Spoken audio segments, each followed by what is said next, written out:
Всем привет! Монумент, который вы видите, ни в каком представлении не нуждается. И каждый россиянин знает, что находится он в городе Волгоград. А вот фигурист, чью историю становления мы сегодня покажем, будет серебряный призер чемпионата мира среди юниоров, серебряный призер чемпионата России и серебряный призер чемпионата Европы. Мой хороший друг Артур Даниэлян. И тут идет компания мам вот таким шагом от бедра в тапках. И мы там в фонтане. Очень любил танцевать в кругу семьи, там родственников всех сажал, чтобы они хлопали, и он танцевал. Родители, знакомые, дети родителей, которые старше, все как-то завязаны. Ну, это вся вот та армянская тусовка у нас. Кто первый выйдет замуж или женится из вашей тусовки? У нас только женится. Привели мальчишку вот такими огромными глазами, хорошенький-хорошенький. Сдала его в ЦСКА. Ты недостаточно черный, иди отсюда. Поворачиваюсь к нему, а он нас ковыряется, достает. Такой, будешь? Сколько лет я смотрел на то, как он в раздевалке достает из лоточков и коробочек просто кусочки мяса, лаваш и отдельно еще в упаковке кетчуп. Это лучше. Такая очень необычная медаль. Да, я ее всегда хотел съесть. Мы поднимаемся в плечо правой руки. А я хочу похвастаться. Я тут жил. Здравствуйте, вот сейчас конкретно вот неудобно, я вам перенаберу. Да, я вам наберу. Из Fantasy on Ice звонил, предлагал главную роль в шоу, но Я занят. я на детской площадке в Волгограде. Мне не до ваших крупных контрактов. У меня тут свой фэнтези двор. Где мы сейчас находимся? Мы находимся у меня во дворе, где я жил до 12 лет. Прям все детство провел здесь. Да, с самого рождения. Вот там. Буквально. Вот в этом подъезде, да, сам Да. лев? Тут столько всего происходило, что я буду рад сейчас повспоминать это все мероприятие. Поностальгировать? Поностальгировать. Одна ситуация. У меня брат уходил гулять, старший брат мой. Мне было там 3,5 года где-то. И я начал истерику закатывать. Я тоже хочу пойти гулять, я тоже хочу гулять, я тоже хочу гулять. А на улице уже вечер, ну, темно. И вот эта вот база, типа, мама говорит, возьми младшего с собой. Да. Ну, в общем, как-то добились мы своего. Он меня взял с собой. Я пошел играть на эту горку. Брат вот тут вот с друзьями со своими. У меня была гениальная идея. Сверху пробежаться Вниз. да, типа таким ускорением. Но где-то на середине горки я передумал. Я сел, перевернулся и, ну, с небольшой высоты довольно-таки упал, по-моему, на левую руку. Я даже не вспомню какую, но, по-моему, на левую. Я упал, сломал руку и все. Ужасно. Я начал орать, я потом обвинял, он за мной не уследил. Тебе же мама сказала, следи за мной, а ты за мной не следил. Сам побежал, сам передумал, накосячил, упал, сломал. Ну я Ну, же это- самый младший. Ну, понятное дело. Это база. Скажи честно, а ты на каждой части этой конструкции падал? Или есть еще места, где мы можем сделать это впервые? Ну вот, видишь, вот эта вот горка, которая по центру, там я обычно подскальзывался и коленками падал. На вот этой вот четвертинке я висел и мог грохнуться вниз. Или мне песок в рот засыпался, потому что там песок. На этих ступеньках я тоже благополучно провалился, потому что мы играли что-то типа догонялок на горке. Весело мне было. А есть тут какая-то вот местная, ну, курилка такая, зона, вот, знаешь? И Отсутствует. часто ли ты ходил туда? будучи Нет, ребенком? мы с пацанами были лютыми спортиками. ЗОЖ. ЗОЖ, спорт. Я после тренировок приходил, у меня тут спорт. Мы гоняли футбик на этом поле. Тогда еще не было вот этой вот всей детской А, вот той истории. части, да? Да, Ага. вот это вот были одни ворота, и вон там вот другие были ворота. Да, Мы понял. гоняли в футбик. Просто я думал, я уйду в футбол, но я выбрал фигурное катание. Или оно выбрало тебя? Или оно меня. Драк не было, все какие-то неконфликтные. За все детство я ни с кем не подрался. Я хотел одному парню лицо набить, конечно, он меня жестко бесил. Но я его не догнал, он от меня бегал. Что-то он мне говорил, и я начал злиться. Типа подшучивал он над тобой? Ну, не помню, надо мной или не надо мной. Ну, вот что-то он нес, а я несся за ним. Может, он поэтому и нес, что хорошо бегает? Мог себе позволить? Ну, он был, одним из не лучших друзей, ну так, знакомый был, с кем тоже играли. У меня тут один друг лучший, раньше, второй тоже в этом доме, третий рядом. Все рядом были. Мы собирались и... Гуляли, играли. Ты сейчас с кем-то из ребят со двора вообще поддержишь связь? Глобально нет, могу с праздниками поздравить. С днем Ну, это рождения. все равно, знаешь. Ну, я как бы в моей голове, в моих мечтах, когда я собирался переезжать уже, я думал, что это все сохранится. Ну, все мы взрослеем, у всех свои какие-то, кто-то уезжает, кто-то уехал уже тоже. Но мы все равно так или иначе все тесно связаны, потому что там родители, знакомые, дети родителей, которые старше, все как-то завязаны. Ну, это вся вот та армянская тусовка у нас, и поэтому где-то мы точно пересечемся и посидим На хорошо. армянской свадьбе. На какой-нибудь точно. Кто первый выйдет замуж или женится из вашей тусовки? У нас только женится. Ты сказал, что переехал в 12 лет. Да. Когда ты последний раз здесь был? Вот тогда, когда тебе было 12, или ты приезжал сюда еще? Я приезжал, каждый год, каждый наш сезон фигурно-катательный, в конце я приезжаю последние годы сюда. И вот в позапрошлом году я решился мимо пройти, но у меня всегда такие чувства. Я эмпатичный человек, очень такой. Действительно так. Не стесняюсь в своих выражениях чувств, поэтому я быстренько тут прошел. Но сейчас я на грани. Держись, дорогой. Я бы с радостью провел день вот как тогда. Вот я потренировался там условно в 5 вечера я дома, быстренько перекусил, переоделся в шортики, маечку, кроссовки и Футбол? погнал. Футбик, еще какие-то игры. Вон там столб за деревом. Ага. От этого столба начиналась игра в прятки, когда уже темнело. Это была одна из любимых. Много игр. Я, многие помню. Это Например? игра в яйцо. Знаешь? Все выбирают себе условно имена, выдуманные там персонажи какие-то.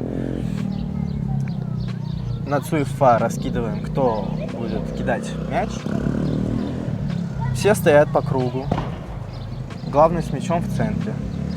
Он садится и когда выкидывает, должен выкрикнуть чье-то имя. Выдуманное. Ну да. Да, я понял. И он его должен поймать? Поймать и выбить кого-то, кто будет следующий. Давай, может, подойдем к подъезду поближе, посмотрим? Погнали.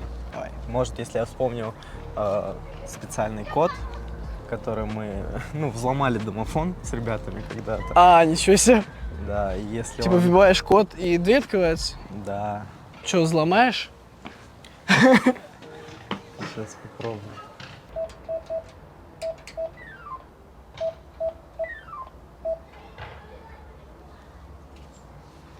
Рубрика для наших зрителей. Сколько всевозможных комбинаций из 4 цифр можно составить?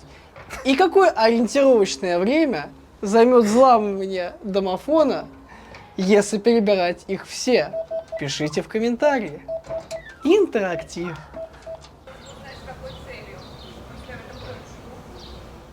Ничего негативного не будет, не переживайте.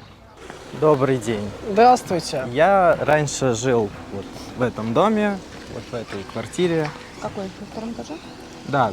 Как вас фамилия? Кондратюк. Да.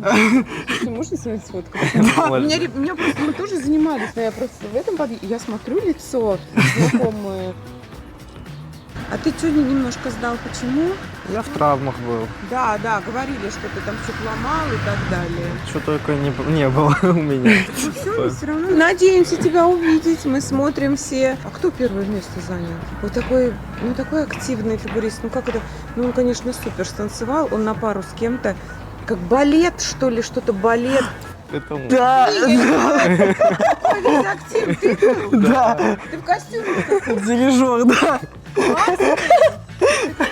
Спасибо большое. Ты такой достойный, ты что, не знал? Ты классный. Нет, спасибо большое, я буду красить. Я еще думаю, господи, сколько энергии у человека. Супер. Пока есть еще. Молодец. Спасибо вам большое. Я Спасибо. желаю вам удачи. Спасибо Взаимно. большое, очень приятно. Да. Спасибо огромное. Давайте, Хорошо. ребята. Рад, давай, что давай. помните. А вот этого вот не Это было. база вообще, база Вот базовая. этого не было.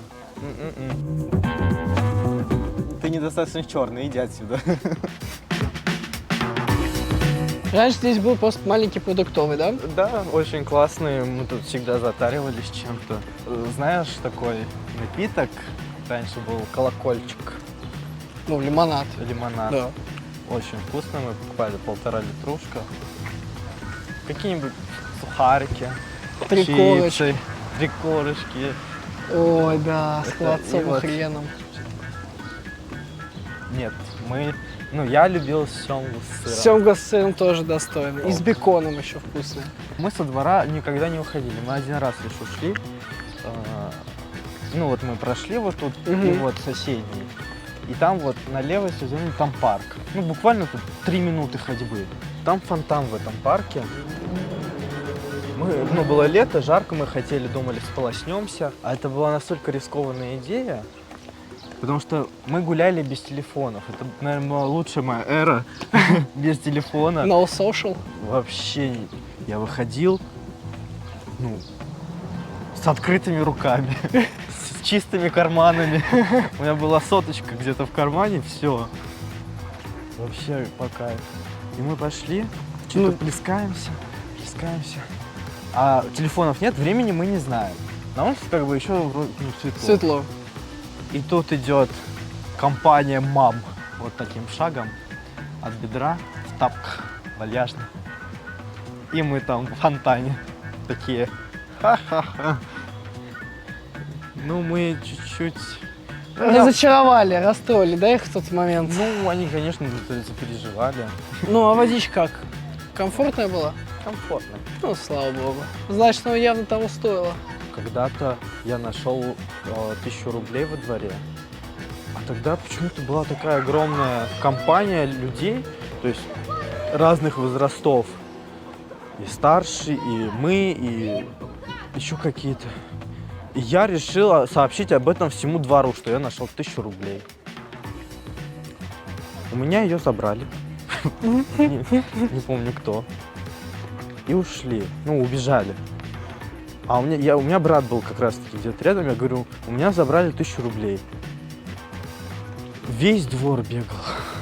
Вот просто мы огромный такой змейкой бегал по всему двору, пока брат не поймал. Не поймал забравших 1000. Человека, пацана, который забрал эту 1000. И она, конечно, порвалась, но скрепили. Прекрасно. 1000 у нас. Даже должна быть какая-нибудь великая история, что эту 1000 ты типа вложил в биткоин в 2000 каком-нибудь, не знаю, Мороженое, Мак. 15-м. Мороженое. Ну, кстати, возможно, это даже лучшая инвестиция. Да. Это была очень вкусная инвестиция, честно говоря.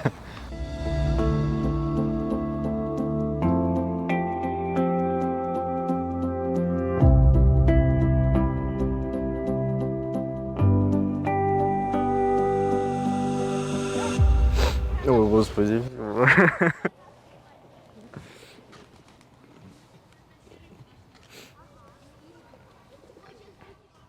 Артур, я предлагаю нам повторить маршрут, которым в детстве ты добирался от дома до катка. Погнали. Мы находимся сейчас у школы. Нам интересна какая-нибудь классная история из школы. Знаешь, какая-нибудь вот такая яркая, запоминающаяся, которая на всю жизнь отложилась.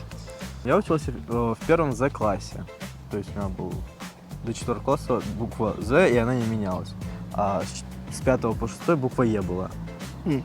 То есть я никогда не был в топе, типа, 5 А, 5 Б. Да у меня был классный класс, за исключением, ну не за исключением, мы все были дети, первый класс, но меня посадили с девочкой одной. Я не знаю, в чем был ее прикол и проблема. Ее мама очень меня любила, ну все знали, что я спортсмен, фигурист, там каждый, ну не каждый, практически каждая мама хотела, чтобы я сидел там с их ребенком, потому что я весь такой правильный, прилежный и спортсмен. Хороший пример будешь подавать типа, для ребенка. такого. Да. Мгм. Когда мы ходили в столовую, всегда надо было браться за руки, с кем ты сидишь по парте, Да, да. и мы шагаем.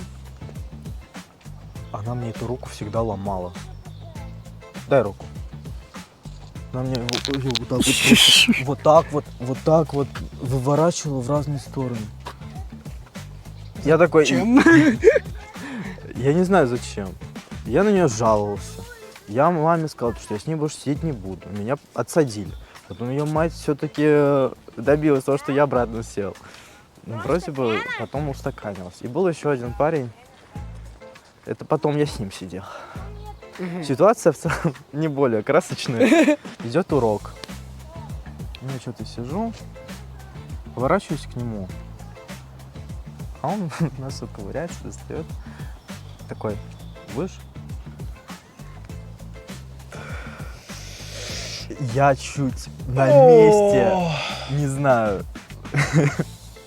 Я не знаю, что я хотел сделать. Но я потом еще неделю вот с таким вот, как этот кот из мема. До сих пор перед глазами. Будешь?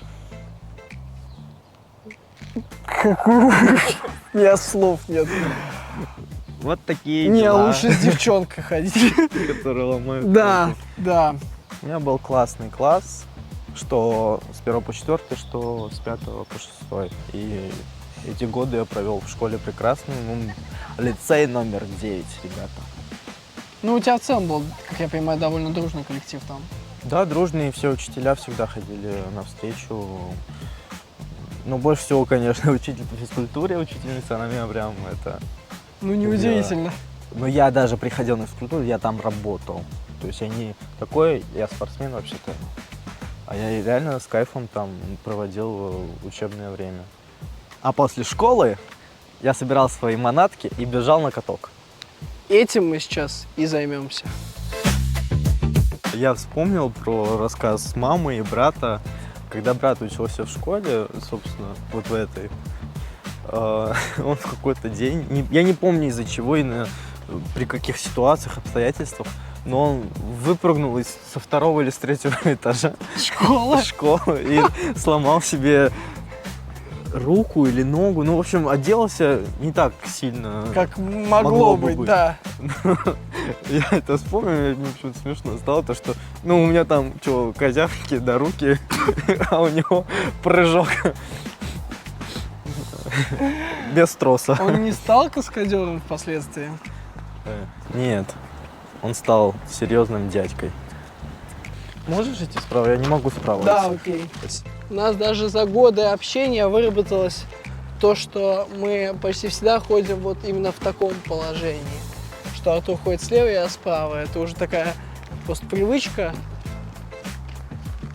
Ну, кстати, все, кто со мной общается, я всех направил направо. Да, потому что Артуру удобнее с левой стороны ходить.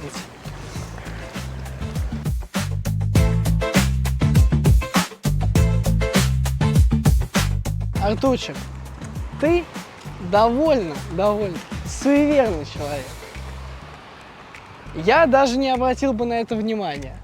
Но ты вот с подобными вещами очень четко следишь. Ну, каждый раз я на этот счет ругаюсь, а ты каждый раз этот стол благополучно решаешь пройти с другой стороны, нежели я. Да, потому что я в это не верю. Веришь ли ты в это? Насколько сильно? И, наверное, такой, знаешь, важный момент. Насколько ты подобным вещам следуешь в спорте? Ой. На самом деле, это уже просто как привычка, ну, даже прикол. Я как бы не хочу себе изменять. В спорте я стараюсь... Это вообще по жизни. У меня тактика. Я ее придерживаюсь. О, знаем мы одного.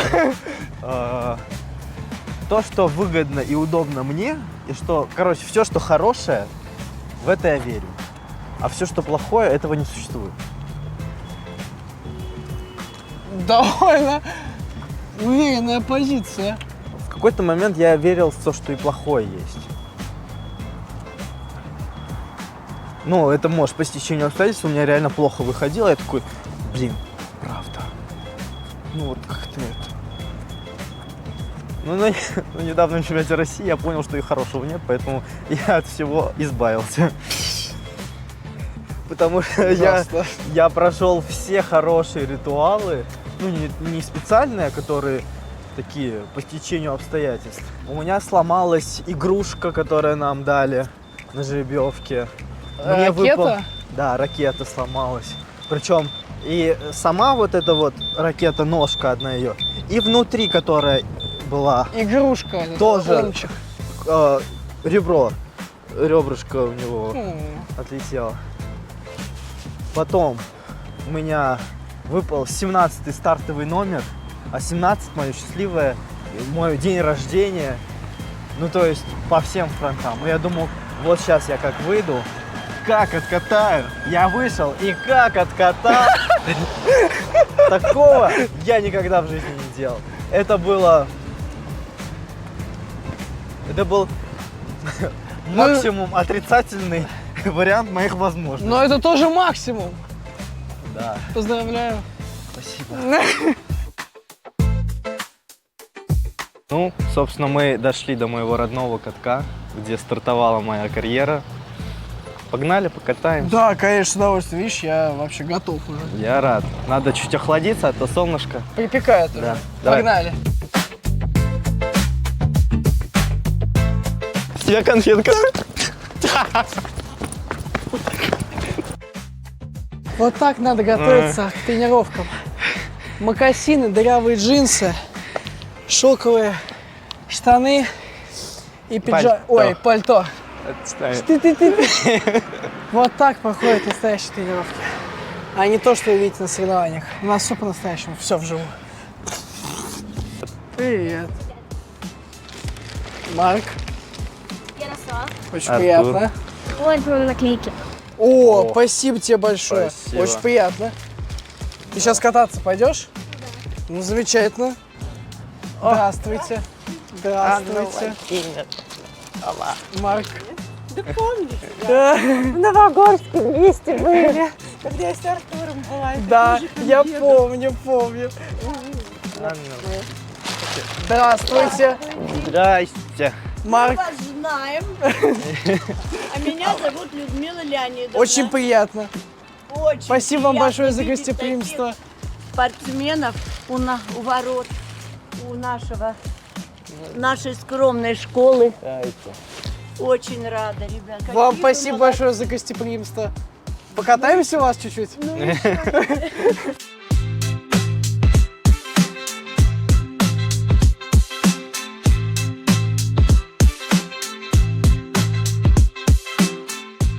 Как настроение?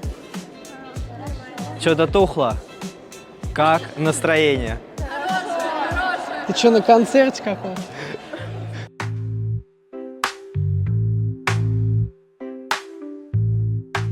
Максимально круто делаем, плечи у нас переводятся.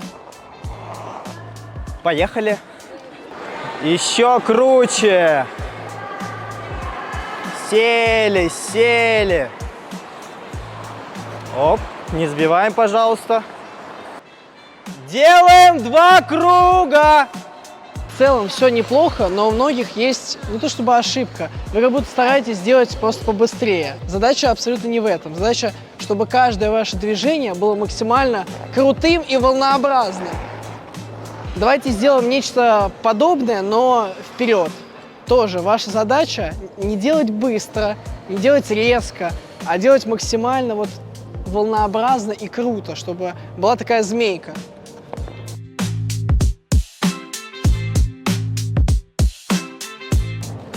Такой он, конечно, тренер классный. Прям очень добряк. Я уже не такой добрый, я уже злой. Ты видел, какую вообще духу закатил? Я в программах так не выдаю. Давай, толкайся, толкайся, толкайся. Встали. Уже встала. Не подтянулась. Что важно? У любого движения есть ось. Что бы это ни было, тройка, скоба, петля, есть какая-то линия, вокруг которой это движение делается. Ну, допустим, вот есть прямая какая-то условная. Значит, у вас тройки должны идти сначала перпендикулярно этой линии, снова перпендикулярно. Толкаетесь. То есть у вас не может быть такого, что идет линия, вы здесь столкнулись ровно, здесь повернулись, поехали куда-то сюда. Все должно быть все четко, волнообразно. Мы делаем напрыгивание с левой на правую, с правой на левую, перепрыжку. Теперь с другой ноги, с другой перепрыжку. Вы не умеете. А мы что, вообще даже не пытались? Так а если вы пытались, что мы сейчас не можем попытаться?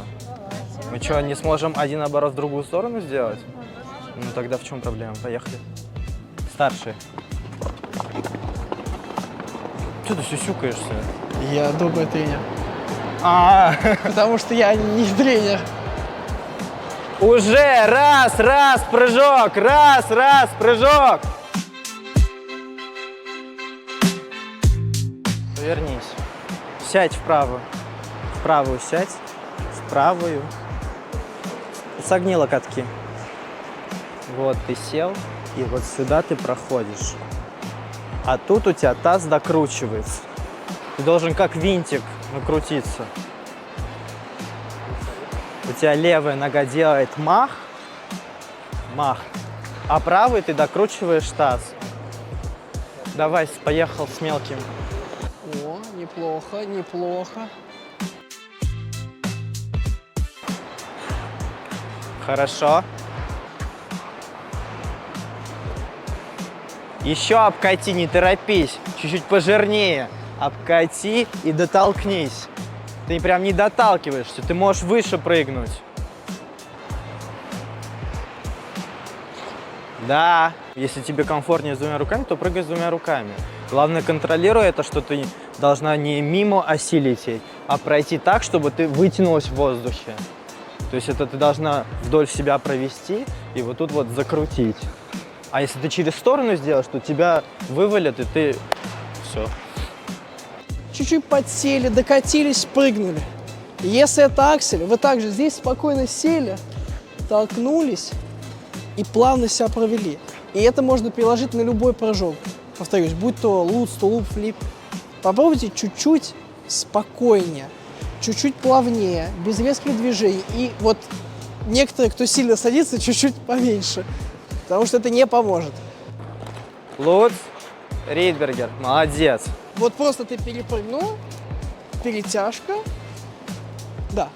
Я понимаю, что сложно, но в этом как бы и смысл, что должно быть сложно. Корпус не потеряйся. Ну, то есть, я приземляюсь, Перед самим прыжком, ну, у тебя должна быть перепрыжка сделана, ну, сам прыжок должен быть ровный. То есть первое, из-за чего так может быть, делаешь перепрыжку и остаешь саму ровно. И остаешься ровно. Если ты делаешь перепрыжку в наклоне, скорее всего, ты ее так и сделаешь. Ну и плюс, если уж так чисто вот, по секрету, Если ты даже делаешь перепрыжку, что после нее встаешь вот так, это не значит, что ты не прыгнешь вниз.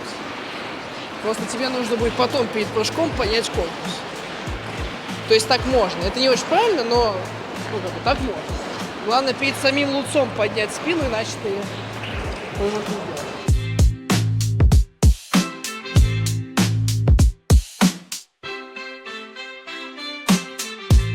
Камень, ножницы, бумага. Первые ножницы. Да. Раз, два, три. Раз, два, три. Все, Ридбергер ушел отсюда. Филипп ушел отсюда. И Тулу. Агата, тулуп, Агат, давай. Тулу.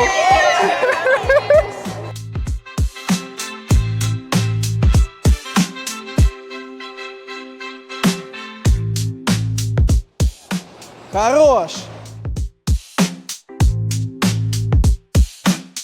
Вы первый тренер Артура, Да. и кому как не вам знать, какой он был совсем маленький.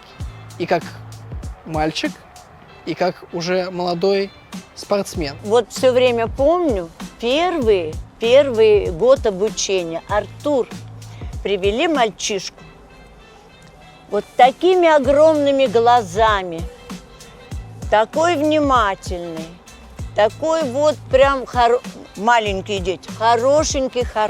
Само внимание, сама дисциплина. Стал подрастать как спортсмен. И выходило так все время, что он лучший в группе. Лучший. Вижу, что он выбивается вперед. Вот. И я попросила тренера, у которой была группа более старшая, и мы его перевели туда. 2 года он позанимался у Екатерины Сергеевны. И Екатерина Сергеевна тоже говорит: ну это супер, надо его дальше продвигать. И сдала его в ЦСКА, перевела, сдала его в ЦСКА. Через 2 года наш спортсмен выехал на соревнования. Мне кажется, прям все так быстро, поступательно. И одаренным парень был. Без таких тренеров, какой бы одаренный я не был. Нет. Ребят, вот я сейчас скажу, и очень многие, большинство тренеров со мной согласятся. Ведет тренера спортсмен, даешь задание, а он его выполняет лучше, чем даже ты объяснял, или тут тренер думает, надо еще что-то прибавить. Повышается нагрузка, а он еще лучше. То есть получается так, что ведет спортсмен тренера. А уж тренер пусть не отдает. Что именно выделяло его среди всех людей, помимо исполнения элементов, что очевидно? Хорошо понимал задание, все время хотел добиться результата. Я помню, как мы долго учили с ним акси, начало акси. Мама приходит, говорит: Людмила Леонидовна, ну нет сил, пока идем домой, он его прыгает. Домой придем, он его прыгает. Всю мебель мне чуть не завалил. Так, в школе на перемене он прыгает. Это уже говорит о том, что ребенок болеет, ребенку нравится, ребенок хочет, и он добивается. То есть, как болеет этим. Это черта, которая двигает спортсмена вперед. Вы не поверите, будет небольшое лирическое отступление. Пожалуйста. Я сейчас снимаю 3-й раз. Первый раз был с чемпионом Европы Дмитрием Алиевым. Второй раз с призером чемпионата России Глебом Лутфуллиным. И сейчас с Артуром. Вот разные судьбы, разные города. Но вот то, что явно вот просто одинаково, то, что 3 человека по дороге куда-то с катка, например, домой или из дома на каток, прыгают по дороге прыжки. Я не знаю, это удивительное совпадение, но 3-я история, как человек по ходу куда-то прыгает прыжки. Просто у меня такого не было никогда в жизни. И для меня это было 1-й раз откровение, 2-й раз удивление, что это повторяется, 3-й раз это уже какая-то закономерность. Какие вы испытывали эмоции, когда коллективно отправляли Артура в Москву тренироваться? Очень положительные эмоции. Мы даже как бы радовались этому, что ребенок идет вперед, дальше. Но вы понимаете, наша школа, ну там, пусть не обидится, скромная, так как она одна в области. Вот, нет конкуренции. А тут он перешел в лучшую группу, тренировался. Потом его просмотрели, пригласили, то есть его сначала просмотрели, и он ушел к хорошему тренеру, знаменитому. И, конечно, мы только были рады. А уж когда пошли результаты, так, ой, ну мы же вот, посмотрите, это же все мы. И в чем вы Мы не с правы? Артуром. Мы с Артуром. Мгм. Дай Бог дорогу в дальнейшем тебе хорошую. Спасибо. Я Спасибо просто большое. уже Да просил ладно слеза. тебе, Я ладно. сам уже, у меня просто... Давай. Господи. Осторожно. Я мужчина.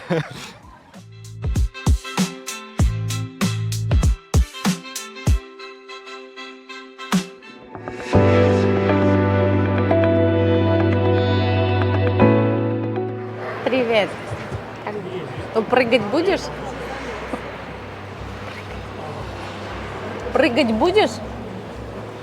Ладно. Ты мой хороший.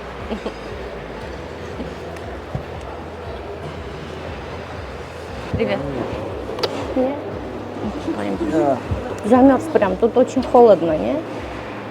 А? Ничего, все нормально? Ничего. Долго будете еще? Алистер. Да ладно. Не дайте. Иди, иди.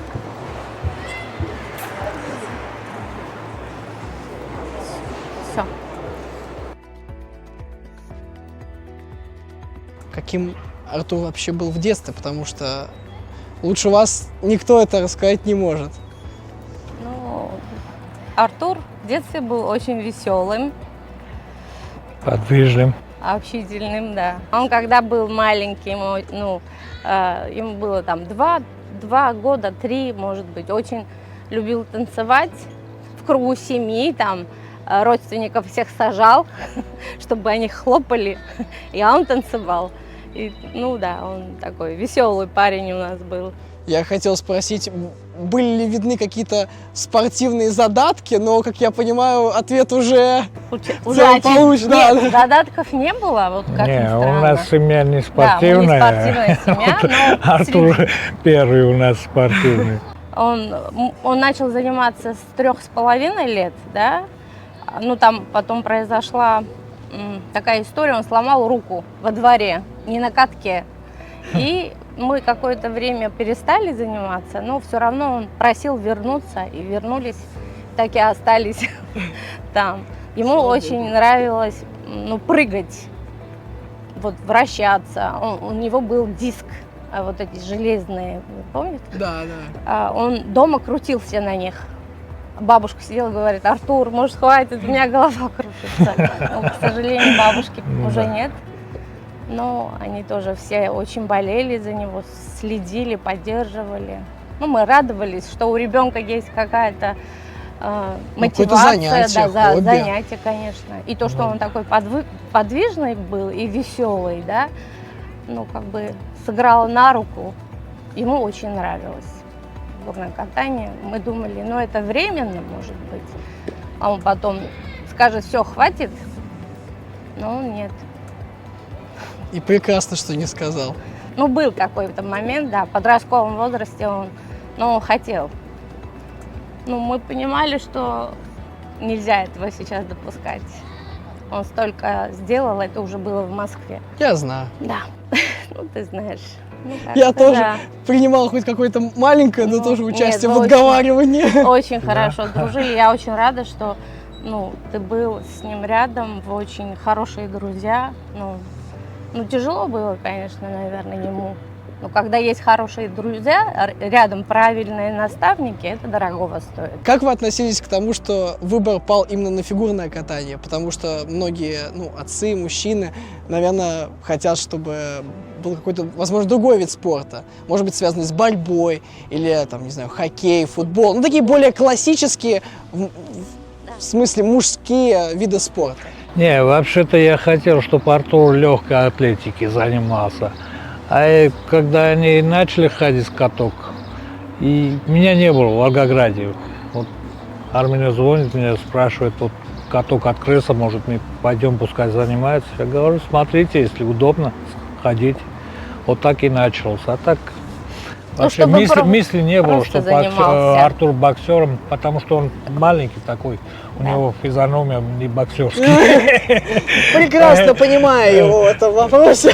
Да, поэтому нет, и я не хотел, чтобы он боксом занимался. Ну, можно было футболом, кстати. А вот легкой атлетики или футбол, да, я бы одобрил. Он уже левша. Он бьет левой и правой. И левый, и правый, да. И теннисом, когда начал, там немножко поиграл. Я не сомневаюсь, если Артур пошел в футбол, он бы стал и великим футболистом. Да, серьезно говорю, у него есть такой талант. Но он трудолюбивый. Он, если что-то хочет, Артур обязательно добивается. Если он хочет, обязательно добивается. Вот у него характер такой есть. Тяжело или легко приходило решение о том, что нужно для дальнейшего спортивного развития переезжать в другой город? Да нет, если сказать так, когда был приглашением на Москву, мы уже ни о чем не думали. Раз надо, чего останавливаться на полпути. Потому что здесь все, что смогли, вот свои тренеры, тогда все уложили Артуру. Наверное, не любой человек, не любой родитель захочет так круто менять свою жизнь. В первую очередь их интерес был как бы на первом месте детей, Артур, да, потом старшие дети тоже учились, получили образование как бы, но да, сложно было сложно, тяжело было. Какие самые яркие истории, может, вы можете поделиться, связаны с тренировками у Артура? Был момент зимой, зимнее время снимали, арендовали каток рядом с торговым центром, когда вот мороз, холодно в Волгограде, раннее утро, и там чуть ли не минус 30, 6 утра, и взрослые мы понимаем, что надо, ну так занимались, к сожалению, а что делать? Я мечтала, я думала, ну, пусть он поспит, пусть он не...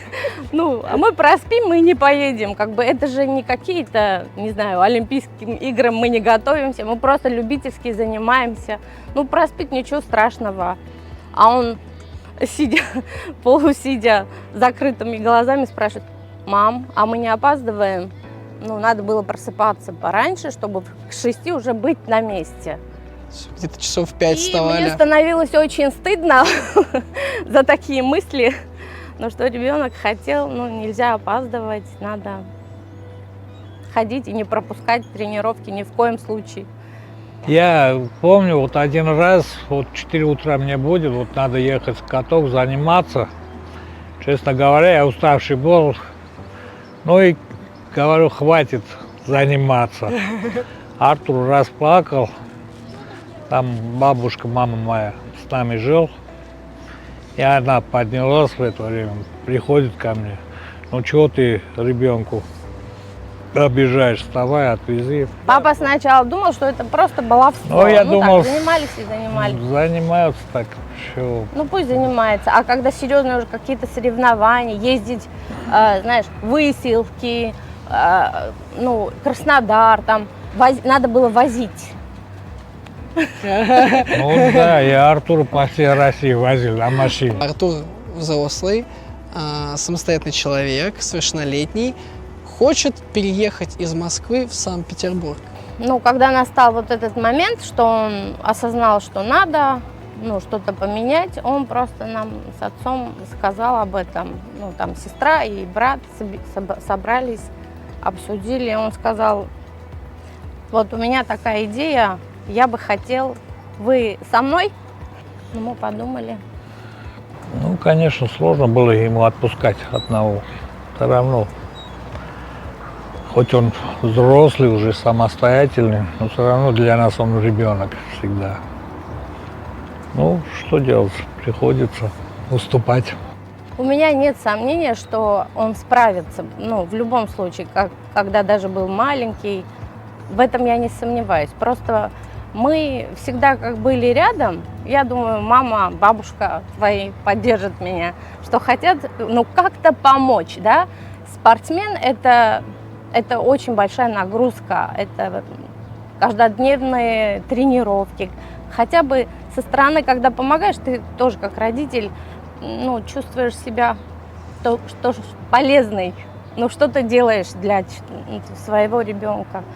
Ну, когда он сказал, да, нам было немножко сложно, но он поддержку нашу всегда получит, мы всегда будем рядом. Мы же родители. Мы не знаем, что сейчас будет. Ну, какой-то сюрприз, но вообще без понятия, что. Но мы в каком-то диком предвкушении.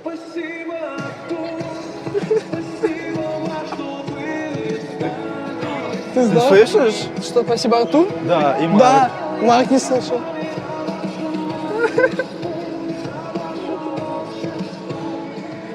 Блин, я устал в Волгограде плакать уже, честное слово, я больше не могу.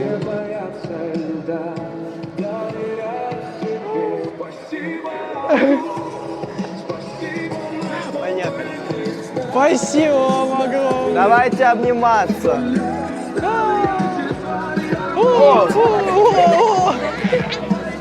Спасибо огромное, очень приятно. Ого. Это линейки с вашими костюмами. Дал. Реально? Здесь разместили ваши костюмы. И слова благодарности.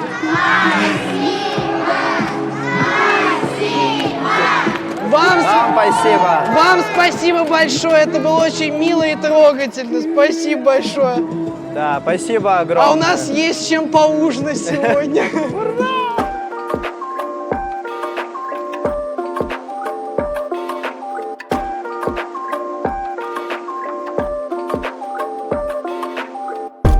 Чем ты занимался помимо тренировок и учебы, что очевидно? Потому что многие фигуристы, я бы сказал, полностью зациклены на своей спортивной карьере и почти никуда не ходят, почти никуда не выбираются. Как было в детстве у тебя? Ходил ли ты куда-то? И если ходил, то в какие места? Ну, так как я жил в Волгограде свой детский отрезок жизни, у меня было много секций изначально, и вечера я проводил во дворе, как я уже говорил. А оставшиеся там какие-то выходные, какие-то праздники. У нас много очень праздников всевозможных. Или просто сборов семьями было. Мы уезжали куда-то за город или на дачу уезжали, шашлыки, вот это вот все мероприятие. Ну, с семьей и Друзьями. Семьей, друзьями, семьями. Да, потому что тут и брат отца, сестра отца, и ну, у нас много, и мы проводили время совместно. Мы ездили там, какие-то турбазы, у нас много турбаз, где с бассейном. У нас на своей даче, когда мы ее не продавали, тоже бассейн. Ну, то есть я прекрасно проводил свое время, и у нас был отдых не 2 недели, 3, а там месяц, полтора, 2. Ой, ну это я прекрасно. вообще просто... Это можно вот столько так вот. шашлыков съесть. Ну, я вот, собственно, на этом и живу. До сих пор мне в целом На больше запасе ничего... шашлыка. Мне больше ничего в жизни не надо. К слову, да, одно из, мне кажется, любимых блюд Артура – это просто вот мясо жареное в лаваше с каким-нибудь кетчупом. Да. Сколько лет я смотрел на то, как он в раздевалке достает из лоточков и коробочек просто кусочки мяса. лаваш, и отдельно еще в упаковке кетчуп, все это вот так вот намазывалось, заматывалось. И это, типа, я не знаю, как назвать, полушаурма какая-то. Да. Чуть позже уже была гречка и И курица, да. Но это уже, да, когда нужно было следить за фигурой.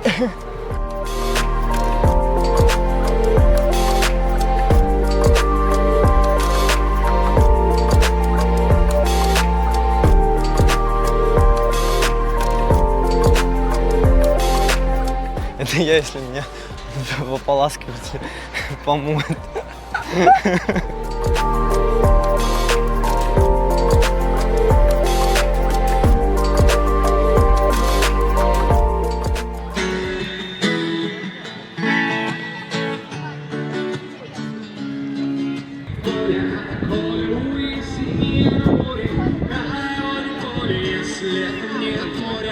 Артурчик, ну, смотри, ты так много классного рассказал.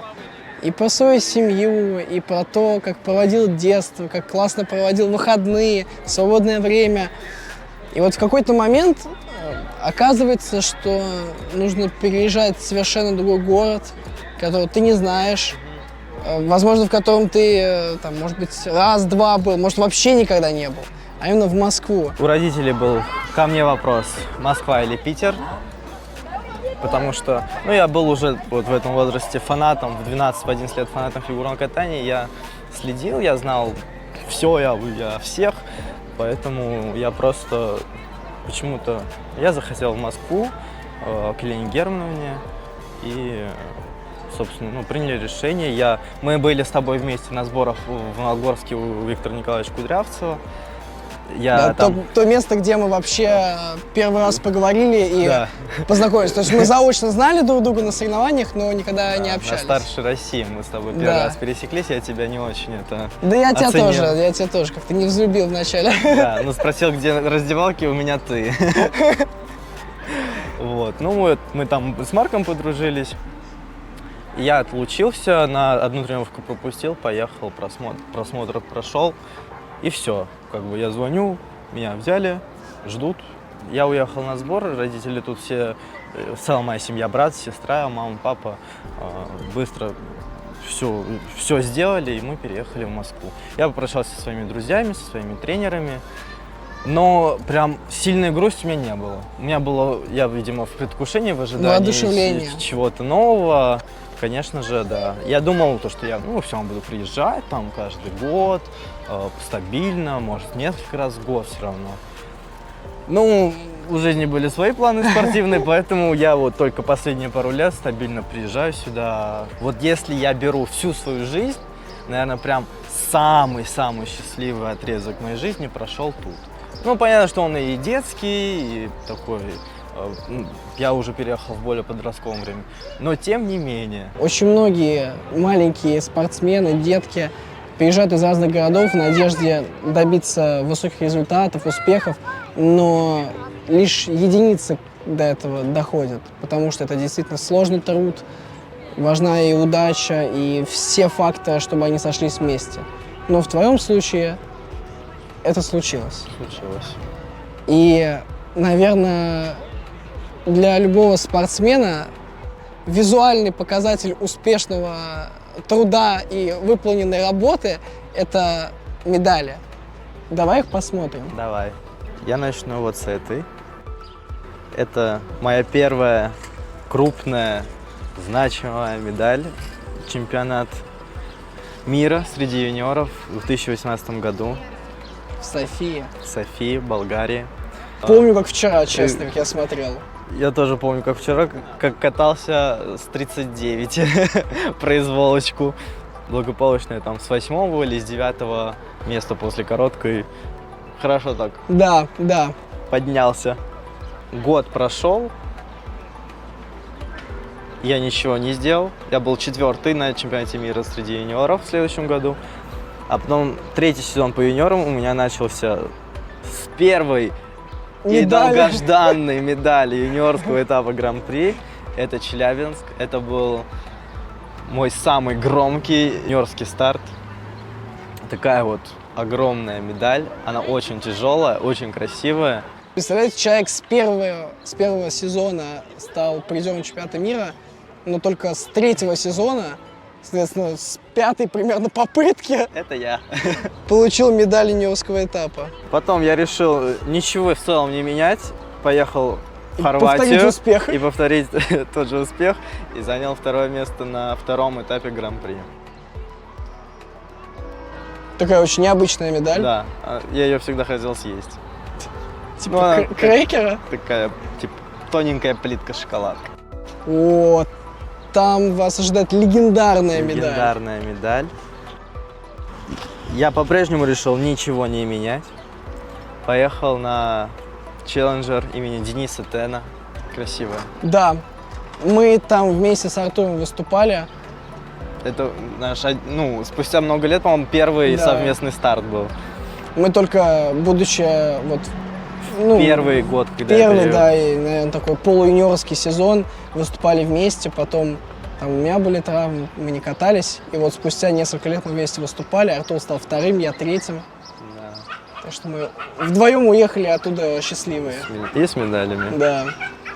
Я не попал на финал Гран-при юниорский, хоть я дважды 2-й. Это была просто гениальная ситуация, объяснение которой я до сих пор не нашел. Но в целом глобально мне все равно, потому что я поехал на первый взрослый старт челленджер в Загреб опять, вернулся в Хорватию. Там стал 4-й, приехал на чемпионат России.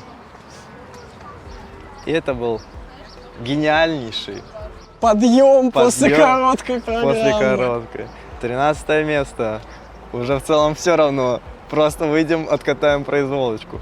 Ну, откатал я. И потом сидел еще несколько часов на этом диванчике. Смотри, как все люди опускаются Какой-то... под тебя в какой-то турнирной такой, таблице. Ребята, ну, пожалуйста, ну, хоть кто-нибудь что-нибудь сделает уже сегодня. Так, ну, в общем, чемпионат России прошел для меня успешно. Полууспешно. Ну, или, скорее, очень успешно. Очень успешно. Это, кстати, с Челябинска. Наш Талисманчик. слоняра. Ну и главная награда моей жизни Пока. пока. Это... Ну, давайте. Да-да-да-да. Серебряная медаль чемпионата Европы 2020 года в Граце, Да. где выиграл Димка Алиев. Димас. Артурчик был 2-м. Я 2-й. Это был... Я не знаю. Описать эмоции я не опишу их. Но то, что я там скакал от радости, это понятно. Я пришел в номер и тупо... Да ладно! Вы серьезно? Вы сейчас не шутите? Еще учитывая, что у нас с Моррисом был отрыв 0,02, я такой... Ну, Да, и Моррису, кстати, тоже передаем привет. Моррис, кстати, тоже. На этом моя крупная медальная жизнь приостановилась. Ну, даже если так, мне кажется, это только повод не останавливаться. Ну нет, были основания, были Ну да. причины, поэтому я катаюсь. Дождусь ли я? Я как бы работаю. Я уверен, что все будет хорошо у тебя. У нас. У нас. Насчет причин, да, на рубеже конца 21-го, получается, начала 22-го года у Артура была операция, он сидел дома, и, можно сказать, дома, особо не вставая с кровати, смотрел, как мы выступали на Олимпиаде, и Артур был первым человеком, к кому я приехал. После того, как вернулся из Пекина, вплоть до того, что мы сидели вместе на кровати и смотрели произвольную девочек на Олимпиаде в личном зачете. Да. Поэтому основания действительно были, и я очень рад, что ты не бросил, продолжил кататься, продолжаешь развиваться. Так круто вновь поменял свою жизнь. давай это. Надо докататься уже до конца вместе. Где конец? Достойно. Ну чё, чел, ты как, нормально вообще? Чё, как прокатик? Ну, конечно, туп, галочку сделал, надо было докручивать. Ну, дорожечку-то на 4-й можно выкатывать в конце Ну, концов. чуть-чуть души в конце не дал, как мы тренировались с тобой. Ну, Ну чё? ничего, в следующий раз обязательно все получится. Работа все исправит. Работаем дальше, как говорил классик. Марк, смотри, это Смотрю. котлеты по-киевски. Без них наша поездка в Волгоград была бы не поездка в Волгоград. Так, это звучит очень заманчиво. И Потому даже что- аппетитно. Потому что котлеты по-киевски, они как бы есть везде, но конкретно с курицей, грибами и сыром они отсутствуют что в Москве, что в Санкт-Петербурге. Поэтому я предлагаю тебе попробовать. Спасибо тебе огромное. Это, я не знаю, ну, блюдо, потому что ни один день моих тренировок не проходил без этой вкуснятины. То есть можно сказать, что это определенный ключик к успеху твоему, да? Я считаю, что да, потому что я всегда приезжаю, когда в Волгоград, я могу есть по 3-5 штук в день и больше ничего. Чередуй с шашлыком. Давай.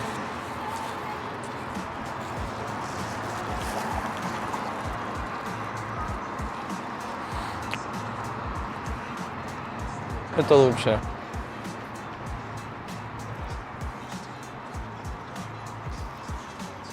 Сейчас до центра дойдешь, поймешь. Это очень вкусно. Есть еще разных форм. С острыми носиками, ну, концами. Более полукруглая, побольше, с острым носиком. Разных размеров. И жизнь хороша, и жить хорошо.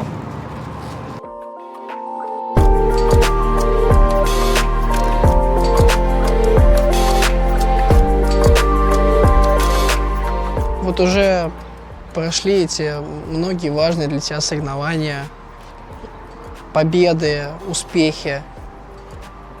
Но случилось определенное такое, как мне кажется, торможение или пауза, которая связана и с травмами, и вообще с сложностями какими-то в плане подготовки. И тогда ты решился спустя несколько лет тренировок в Москве вновь круто поменять свою жизнь и переехать еще в другой город, а именно в Санкт-Петербург. Можешь рассказать, что тебя сподвигло, как ты на это решался и насколько сложно тебе вообще далось это решение? Сподвигли определенные факторы, стечение обстоятельств, какие-то мне вопросы, как для меня, как для спортсмена, были очень такие важные, как мне кажется, чтобы я мог дальше идти и развиваться, как-то создать вокруг себя такую атмосферу. Комфорта. Не прям комфорта, дело не в комфорте, были в моментах именно тренировок, когда мне была необходима какая-то конкуренция, чтобы куда-то расти, видеть, куда я могу расти и с кем-то конкурировать даже на тренировках. Да, я не тот спортсмен, который пинает просто и мяч и ничего не делает, когда никого нет, но... Ну, я понимаю, бывают Это был моменты, такой когда вот фактор. сложно одному работать, и необходим вот какой-то человек, который... Иногда ты его будешь заряжать, иногда он тебя. Да, я понимаю такая прекрасно, конкуренция о чем мне ты. была вот необходима, и, собственно, это один из факторов важных, которые сподвигли меня на переезд, и я просто уже не мог из себя вытягивать вот это вот все, чтобы вот тыжиться, пыжиться в одиночку. Мне нужно было как-то сменить обстановку, атмосферу в целом тренировочного процесса. И некоторого момента подхода для меня я хотел чего-то другого.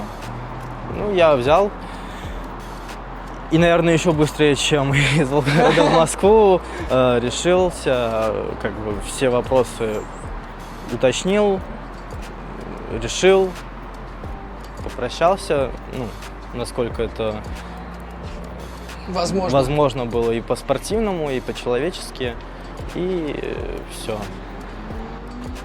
И переехал. Чемодан. Вокзал. В Волгоград. Я на пару дней приехал сюда, разгрузить голову, вдохнуть, выдохнуть, и все, и полетел в Питер. Мне кажется, что это вновь очередное правильное решение, потому что когда есть действительно причины что-то поменять, они не надуманные, а я знаю, что они таковыми являются, взвешенные, оправданные. И, конечно, мы, как мне кажется, с предыдущим моим штабом, с Еленой Герной, провели огромную работу, и из нашего тандема мы сделали многое и добились тоже многого. Это безусловно. Основные мои это победы, какие-то награды с ними произошли, а с Евгением Владимировичем происходит мое такое возрождение и улучшение технической части. И поскольку я еще катаюсь и собираюсь кататься, да, сейчас по сути вау-эффекта нет, и все требует огромной работы, которая происходит. Но надеюсь, что спустя время как бы все плоды раскроются в такие сочные, вкусные фрукты.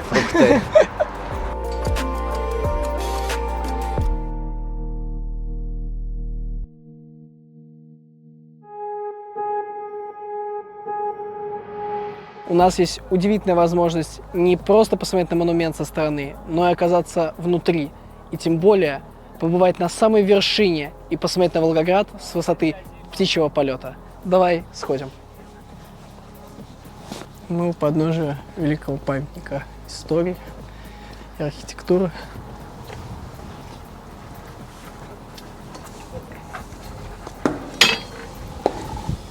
Вот это да. Ничего себе.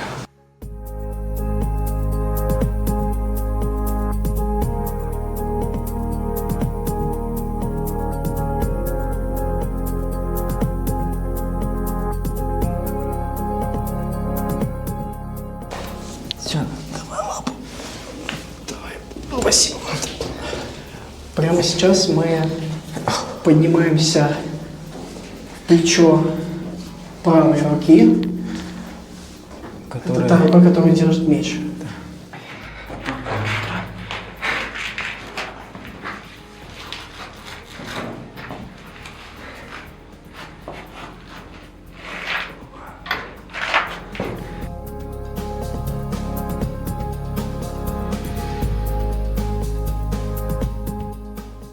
Сложно осознать, что вот то, что ты видишь со стороны, на улице, и это то же самое, где мы сейчас находимся. То есть ты головой это понимаешь, но вот именно визуально сложно это представить.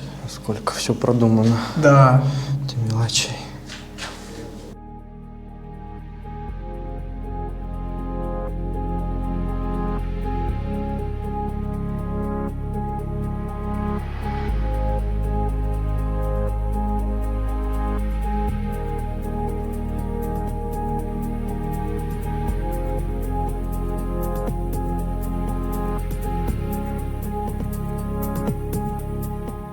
Ребят, ну что я могу сказать? Я вылез из люка на макушке великого памятника архитектуры, истории, культуры. Это, ну, что-то непередаваемое. Я вам просто клянусь.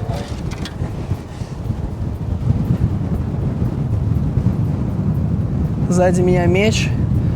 Это удивительная возможность оказаться здесь. Я безумно счастлив, что какие-то вообще несбыточные мечты, они осуществляются. Ну, это, наверное, одно из самых красивых вообще, что я видел в жизни. Там, это не передать словами. Это не передать, мне кажется, картинкой никакой. То, там на самом деле, это просто фантастика. Давай, дорогой, передаю тебе эстафету.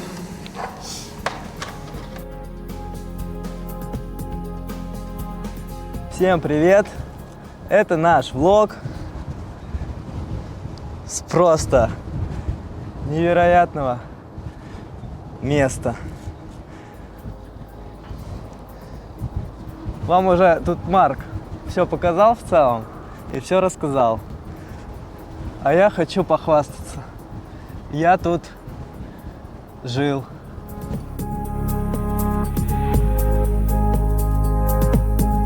Меня потряхивает от восторга. Я думаю, что картинка это не передать, потому что какая бы качественная техника ни была, то, что ты видишь вживую своими глазами, это вообще совершенно другое. И я думаю, что мы оба счастливы, что нам такая возможность выпала. Когда мы еще месяц назад планировали эту поездку, и у нас была в качестве обсуждения возможность подняться сюда. Я, мне кажется, каждую неделю спрашивал о том, а договорились? Нет. А договорились? Нет. И только пару дней назад сказали, что точно да, точно можно. И я был очень счастлив, понимал, что, наверное, без этого фрагмента поездка в Волгоград не может быть полной. В течение этих съемок мы, как и всегда, старались придерживаться 3 основных принципов нашего проекта. История одного человека, одного героя. С ярким и добрым детством, непростым переездом в другой город и началом новой жизни. И в конечном счете с громкими победами и великими достижениями. Артур, спасибо большое, что согласился поучаствовать и показал нам свой город во всей красе. Марк, дорогой мой, тебе спасибо большое, что ты к нам приехал. Мы классно провели время, погуляли, поболтали. Один звонок, и мы снова здесь. Классно проводим время. Поэтому Волгоград всегда тебе рад. Приезжай почаще. Спасибо тебе большое, дорогой. Спасибо, бро. Артур – это пример того, что человек при должном труде, желании, упорстве и удаче может добиться любых высот и подняться на любые вершины. И также мы показали, насколько многообразна наша страна, насколько красиво и удивительно. И город Волгоград будет на карте России всегда для нас яркой точкой. Спасибо вам большое за просмотр и всем пока. Пока-пока.